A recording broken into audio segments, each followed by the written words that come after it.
Senator Patton has got a very good relationship with the Bloomberg administration, and that's good. I don't have as good a relationship with the Bloomberg administration, but I have a good relationship with the Department of Environmental Protection by virtue of the fact that I'm chairman of that committee.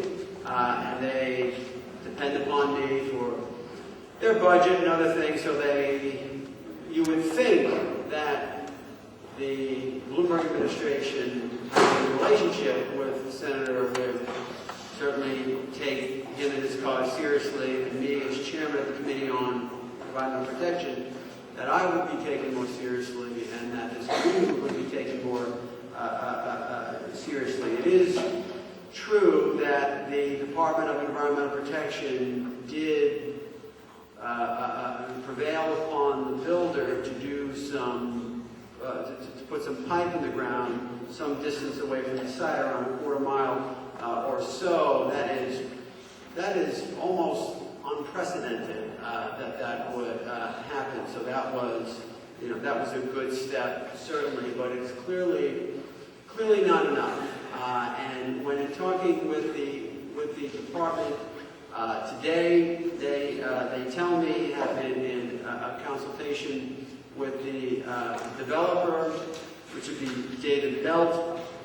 There's three parts to you got St. John's University, you've got the owner of the property, and then you have the developer, who is David Belt.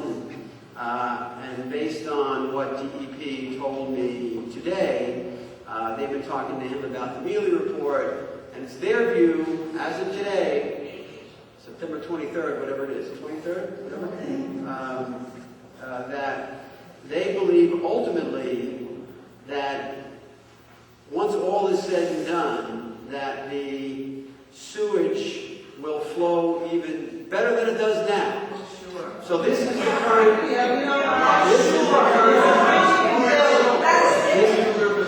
This is what I'm. This is not my opinion. This is not your opinion. But as of today, it's sewer itself. Why did it take residents to get an engineer's report, pay for an engineer's report with different sources to show the city? right? I think this is really irregular. If they're there to protect the best interest of the community, then it was us that had to show them. And I was happy. I want to kind of set the stage on what is going on now, and I think I think it is certainly important to focus on St. John's University as an institution, but and that is fine. I think that's appropriate. But at the end of the day, it's the people's government that is supposed to be there to sort of interact with institutions, because institutions will naturally behave in their own self-interest. And there's not an institution in this city, in this state, or in this world that is not going to behave in their own self-interest. That's what institutions do. However, the people's government, the Bloomberg administration, their job, the people who they are supposed to be advocating for, are you. And so we took the extraordinary step as a community to get our own engineer and our own government that we support with our taxes, are not taking us seriously. Now, I am not the Bloomberg administration. Senator Patton is not the Bloomberg administration. Mark Weprin, Tony Avella, all the other elected officials who have been involved in this cause are not the Bloomberg administration.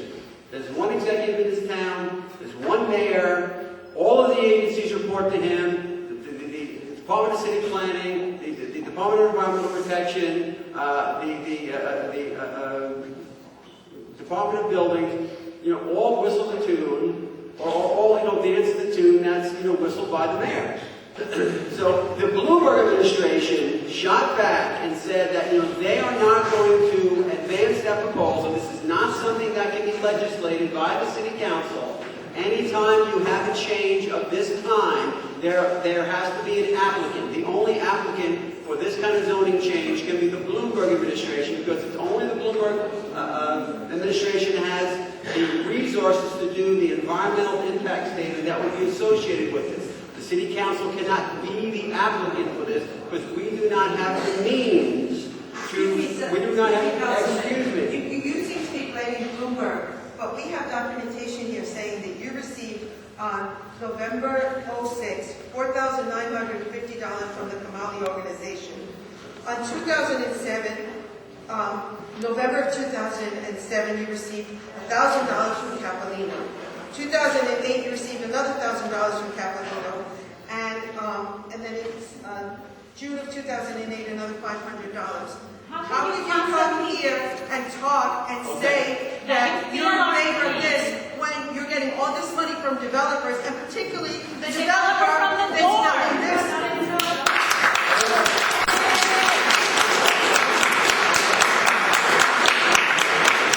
Let me speak to this right now. Let me speak to this right now.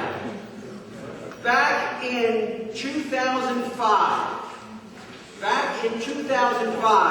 before any of this happened, Kamali had this land. I'm speaking now.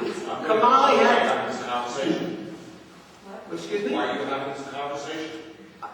If you feel this man is not helping you, move on. No. This is not a lynching. This should not be a personal attack. I'm not sure what's going on. It's my first meeting. I have a question for you. Excuse me, I'm speaking. I have the floor. I have the floor. I have a question. Let him finish. I have the floor. Let him finish.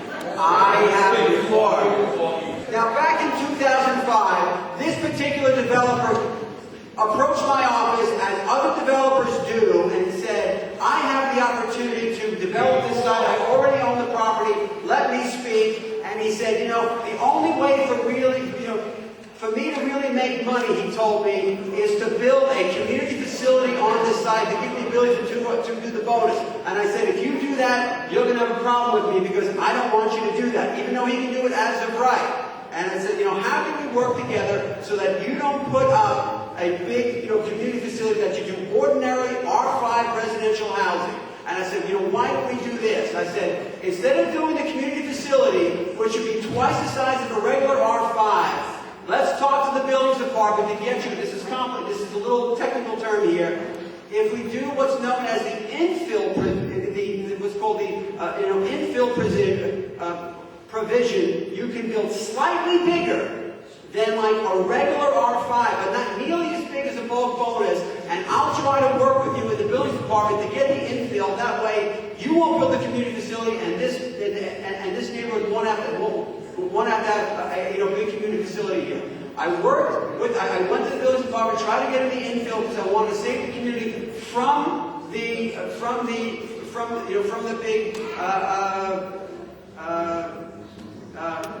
community facility building. The Department of Buildings wouldn't grant that, and I convinced him not to build a community facility, and he was going to do regular R5 housing there. He had plans drawn up and everything. When St. John's University and David Phelps approached him, and so I had tried to help him not build a community facility, but let's go back to 2005, and if you're going to throw stuff at me, here we go. Back in 2005, I saw that this neighborhood was on a collision course with this kind of development, and I went to this section of the community and said, the bulldozers are going to come, you're going to get R5 development, and if they build a community facility, you're not going to like it, and so I am offering you the opportunity to downzone. And I went to this part of the community in 2005, before this ever happened, and said, you're in a collision course with this kind of development, and I am providing you a way out. I've got a downzoning going right next door, in Jamaica Hill. It won't take a long time to get it done. You can be part of that application. You can be downzoned like that. You can be protected from this kind of this kind of development, and everybody that lived on Henley Road signed a petition saying that we don't want a downzone, we don't want we want to stay as R5.